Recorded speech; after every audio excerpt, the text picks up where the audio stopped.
Le Reiki et les légendes urbaines. Voilà quelque chose qui... Il y a de quoi dire. On va essayer de faire quand même court, hein, mais on va voir déjà qu'est-ce qui a marqué sur le manuel. Alors, je partage mon écran avec le manuel. Hop, voilà. Alors, on avait commencé par le Reiki et les magnétiseurs. Non, un magnétiseur ne donne pas son énergie. Peut-être les débutants, mais ceux qui exercent en professionnel ne donnent pas leur énergie. Cela arrive aussi aux débutants Reiki. S'ils mettent une intention de vouloir guérir, ils vont donner leur énergie en plus du Reiki. Le pourquoi il faut rester détaché du résultat et lâcher prise. La différence entre le magnétisme et le Reiki se situe au niveau des fréquences qui sont utilisées. Oui, oui, tout à fait. Alors, comment expliquer ça? Moi, les magnétiseurs que je connais, hein, qui ont 30 ans de métier, qui ont une dizaine de personnes par jour, le soir, ils ont une pêche d'enfer. Ils ne donnent pas du tout leur énergie. D'accord? Ça arrive à ceux qui sont des magnétiseurs du dimanche, entre guillemets, c'est-à-dire qu'ils font ça occasionnellement, ils débutent, ils ne sont pas vraiment pros. Je sais que les magnétiseurs, ils ont un syndicat où chaque année, ils se réunissent et ça permet les vieux, les anciens et les tout nouveaux à canaliser un petit peu, à apprendre un petit peu comment il faut faire. Mais les magnétiseurs que je connais moi, ils font comme Paul Reiki, ils sont juste canal d'une énergie, point. Et à la différence de beaucoup de praticiens Reiki, ils sont bien enracinés à la terre. Hein. Moi, j'ai vu un magnétiseur qui m'a aidé justement à déménager après avoir fait une journée de magnétisme sur des gens. Et il fallait pouvoir le suivre. Hein. Il y allait. Donc, ils sont vraiment bien enracinés. Ce sont des gens qui ont plein de vitalité. Donc, ils sont loin de donner leur énergie. Et il n'est pas question pour eux de façon de la donner parce qu'ils ne sont pas suicidaires. Hein, ça, c'est encore des choses, des peurs qu'on met chez les gens, comme quoi le magnétisme, attention, il faut se protéger. Il faut se protéger de quoi, sincèrement, hein? Alors, c'est vrai qu'un praticien Reiki peut aussi donner son énergie. Pourquoi? Parce qu'il n'est pas canal. Hein. Quand on est dans le vouloir, alors, je veux que la personne aille mieux, je veux que quelque part diriger l'énergie, parce que ça c'est important aussi de le dire, le Reiki, on ne peut pas le manipuler. Si on se rappelle de l'idéogramme Reiki qu'on a vu donc dans les premières leçons, il y a marqué que c'est une bénédiction. Une bénédiction, on ne peut pas la manipuler, d'accord? Donc, comme je vois souvent dans les groupes Facebook ou des forums, je mets telle intention, je fais telle intention. Non, du tout. On n'est plus dans le Reiki, là. On fait autre chose, mais ce n'est pas du tout du Reiki. On bascule plutôt dans, on va dire, dans un acte magique, hein, parce qu'un acte magique, c'est quoi? C'est l'intention, le verbe et le geste. Donc, il faut faire attention aussi dans quel domaine on va. Hein. La ligne est très fine et on bascule d'un côté ou de l'autre. Donc, il faut faire attention. Dans le Rikushui, il n'y a pas d'intention. On ne peut pas manipuler cette énergie, donc elle va aller où il faut qu'elle aille, tout simplement. On verra ça encore un peu plus tard. Et la seule chose qu'on a à faire, c'est comme une fontaine. C'est-à-dire, la fontaine, elle est là, dans la place du village.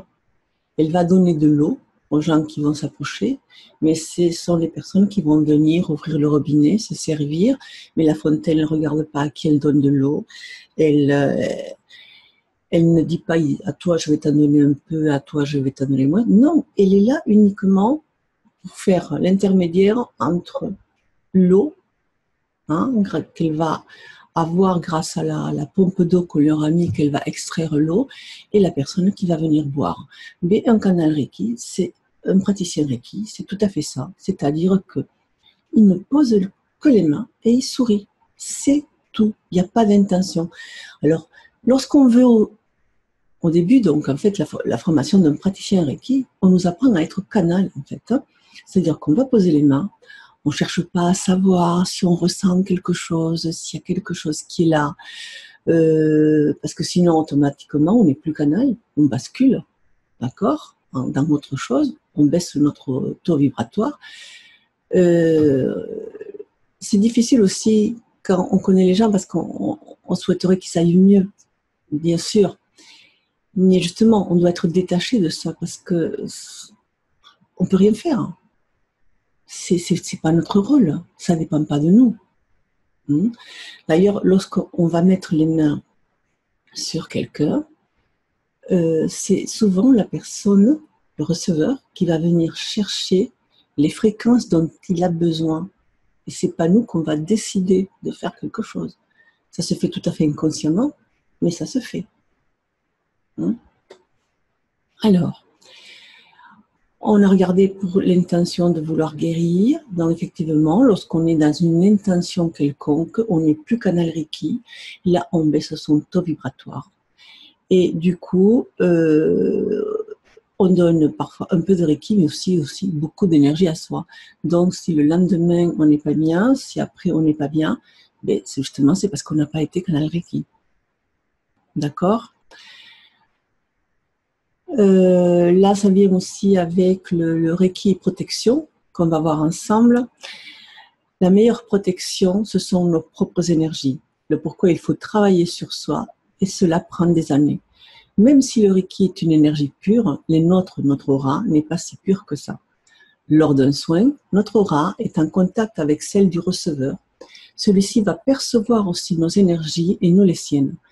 Si on n'a fait aucun travail sur nous, on va pouvoir ramasser les différentes cochonneries et autres joyeusetés du receveur par les brèches et faiblesses de notre aura. Le contraire est vrai aussi. Tout en donnant un soin, on peut transmettre au receveur nos négativités. Le pourquoi on conseille aux débutants en Reiki, niveau 1 et 2, de faire des soins dans le cadre limité, famille et amis. Surtout par le fait que le débutant n'a pas encore le centrage nécessaire et l'attitude d'être uniquement Reiki. Se mettre dans une bulle de lumière ou d'amour, concrètement, cela n'a pas un très grand effet, sauf si vous faites partie des quelques personnes qui ont réussi à avoir un niveau spirituel très élevé. La bulle de lumière va être réalisée avec vos propres énergies, donc il faudra avoir une capacité énergétique élevée, celle de l'amour. Pareil, savez-vous ce qu'est l'amour ? Voilà ce qui est marqué sur le manuel. Donc, on va voir un petit peu ça. Donc, je vais remettre l'écran normalement. Hein. Bon. Lorsqu'on est vraiment en canal Reiki, c'est-à-dire qu'on n'est pas dans l'intention de soigner, on pose les mains et on sourit, on laisse faire, ça ne dépend pas de nous. La fréquence énergétique du Reiki, étant donné qu'on a dit que c'était une bénédiction, d'accord ? C'est une haute fréquence spirituelle, donc elle émane de nous, et à ce moment-là, nous, on est protégés des énergies de l'autre, et l'autre personne est protégée de nos énergies négatives aussi. Parce qu'il ne faut pas croire, ça va dans les deux sens. D'accord ? Donc, si on est vraiment canal Reiki, on n'a pas à s'en faire. Le problème vient lorsqu'on souhaite guérir la personne ou qu'on ait une intention quelconque. Alors là, on va baisser notre taux vibratoire, on ne va plus être canal Reiki, et à ce moment-là, effectivement, on est dans une résonance avec l'autre personne. Lorsqu'on cherche à savoir où est-ce qu'elle a mal, où est-ce qu'elle a ceci, essayer de comprendre, de faire inconsciemment un diagnostic, parce que ici en France, en plus, on est très, on va dire, allopathie. Donc, on a ça, c'est qu'il y a ça. Il y a toujours une cause physique. Donc, au lieu de prendre les choses globalement, on décortique. Et souvent, les élèves veulent faire pareil avec le Reiki, mais ça ne marche pas du tout comme ça. D'accord ? Donc, lorsqu'on cherche à savoir la personne, où est-ce qu'elle en est, qu'est-ce qu'elle a, quel autre, on va baisser, on se met en résonance avec les fréquences du receveur. Et là, du coup, si la personne est chargée négativement, ben, et que nos énergies à nous, on les porte grandes ouvertes, donc effectivement, on va attraper ces énergies négatives.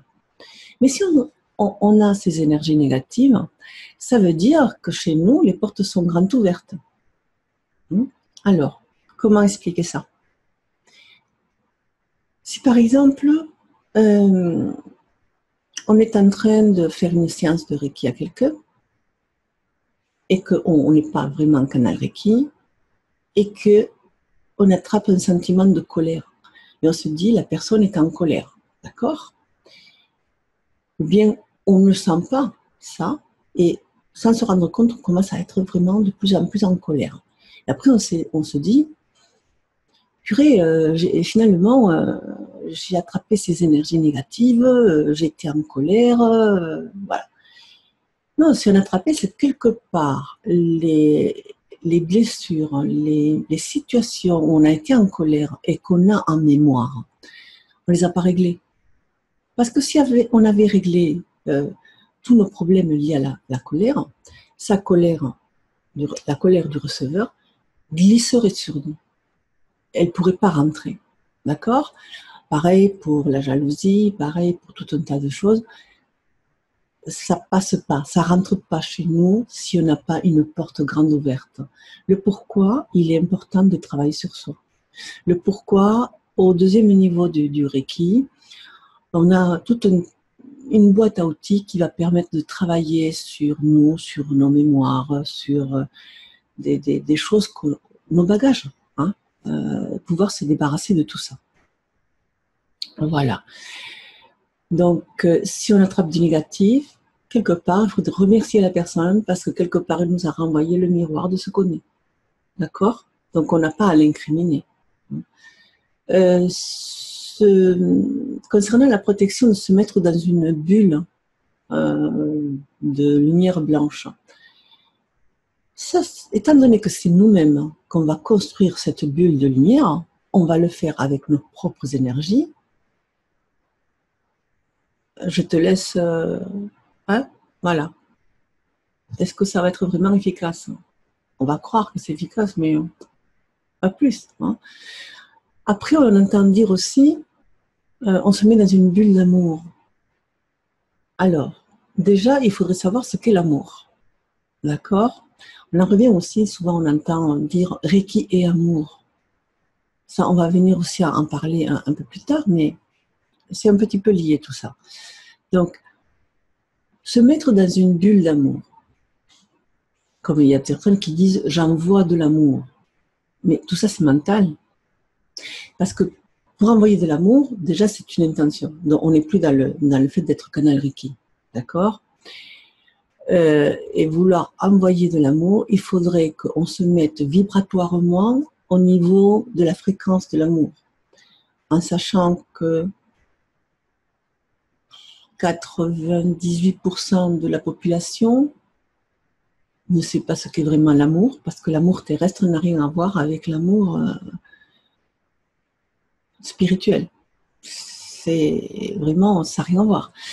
Des gens qui ont touché un petit peu de près l'amour, ce sont souvent des gens qui ont eu un NDE, ou bien en méditation, certains, hein, que c'est tellement énorme qu'on ne peut pas expliquer ce qu'est vraiment l'amour. Hein. Donc, la plupart du temps, c'est un amour très intellectuel ou très émotif. Donc, la vibration n'est pas vraiment une vibration d'amour. Hein. Donc, en revenant aussi à... Alors, on me dit, Reiki est une énergie d'amour. Non, Reiki est juste une énergie qui a une certaine fréquence, même plusieurs fréquences, hein, parce que dans les énergies spirituelles, il y a tout un tas de fréquences. Ce ne sont pas des énergies à proprement parler d'amour. Chaque fréquence a son rôle, d'accord? Par contre, lorsqu'on les sent passer à travers nous, on peut avoir l'impression que c'est de l'amour. Un petit peu quand il pleut et qu'on se laisse mouiller comme il faut par la pluie, qu'on n'a pas d'imperméable, on peut avoir des sensations de frissonnement, mais on ne dit pas la pluie fait frissonner. Non. elle nous a fait frissonner, à nous, d'accord? Donc, en fait, c'est ça, c'est que ces fréquences-là, quand elles passent à travers nous, tout dépend dans quel état on va avoir l'impression d'amour. Mais ce n'est pas pour autant que ce sont des fréquences d'amour, elles ont leur fréquence, mais ce sont de hautes fréquences, d'accord? Après aussi, il y a le Reiki est intelligent. Alors, oui et non. Le Reiki n'est pas intelligent. Il se comporte comme toute énergie, c'est-à-dire que l'énergie, elle a horreur du vide. Donc, où il y a du vide, mais l'énergie, elle va. Lorsqu'on met deux personnes l'une côte à côte et que l'une a pleine d'énergie et l'autre qui n'a pas d'énergie, automatiquement, qu'on le veuille ou pas, l'énergie va passer de l'un à l'autre. Pourquoi? Parce que c'est naturel, c'est comme ça. Hein.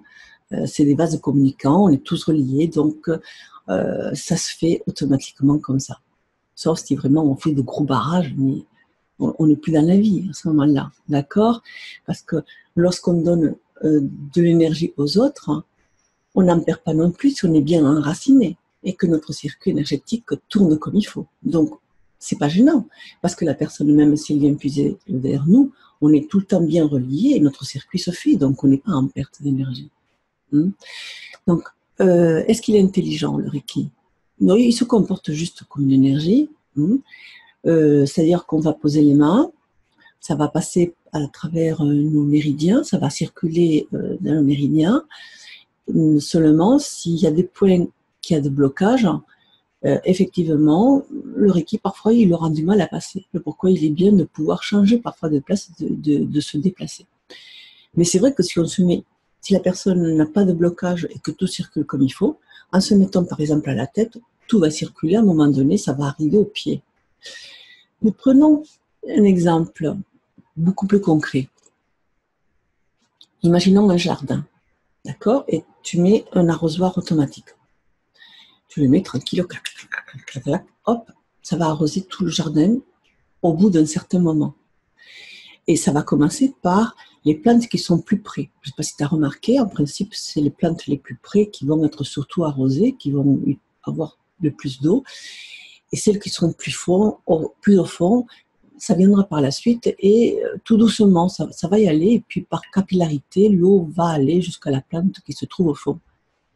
C'est quand même, et encore, s'il y a un gros caillou au milieu ou un autre buisson à côté, ça va empêcher la plante derrière de recevoir l'eau qu'elle a besoin. C'est tellement plus simple de prendre un arrosoir avec de l'eau, on va y aller et on va aller directement arroser la plante. C'est plus rapide, non? Alors pourquoi c'est bien dans le Reiki de aller justement ailleurs, de se déplacer, parce que justement, il y a parfois des nœuds, des problèmes, des petits blocages qui font que l'énergie circule pas comme il faut, il y a pour l'instant personne qui est parfait et on a tous nos petits problèmes, donc c'est bien de pouvoir aller un peu partout. Voilà. Donc, je pense qu'on a fait le tour d'horizon des légendes urbaines et des croyances qu'il peut avoir sur le Reiki. Alors, on n'oublie pas que le Reiki, on ne peut pas le manipuler. Donc, lorsqu'on est canal Reiki, on met les mains sur quelqu'un et on sourit, on s'occupe de rien parce que ça ne dépend pas de nous. D'accord? On pose les mains, on part en méditation et on laisse faire, on est juste canal. Si on est juste canal, on ne prend pas de mauvaises énergies et on ne donne pas de mauvaises énergies à la personne qui reçoit, au receveur. Donc, pas d'intention.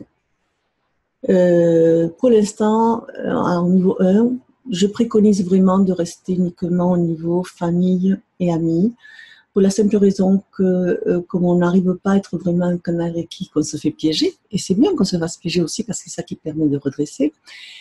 Dans la famille, on a toujours plus ou moins le même type de fréquence, la même problématique, et au niveau des amis, on attire ce qu'on est. Donc, on va dire qu'on est quand même dans un espace sécurisé. Hein. On ne va pas vouloir à Tata de nous avoir pompé de l'énergie, d'être fatigué parce qu'on n'a pas su être canal, d'accord?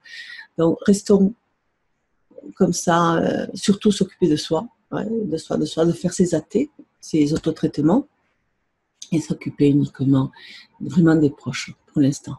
D'accord? Je pense que j'ai rien oublié là. Mais on en terminera là. Voilà, à bientôt.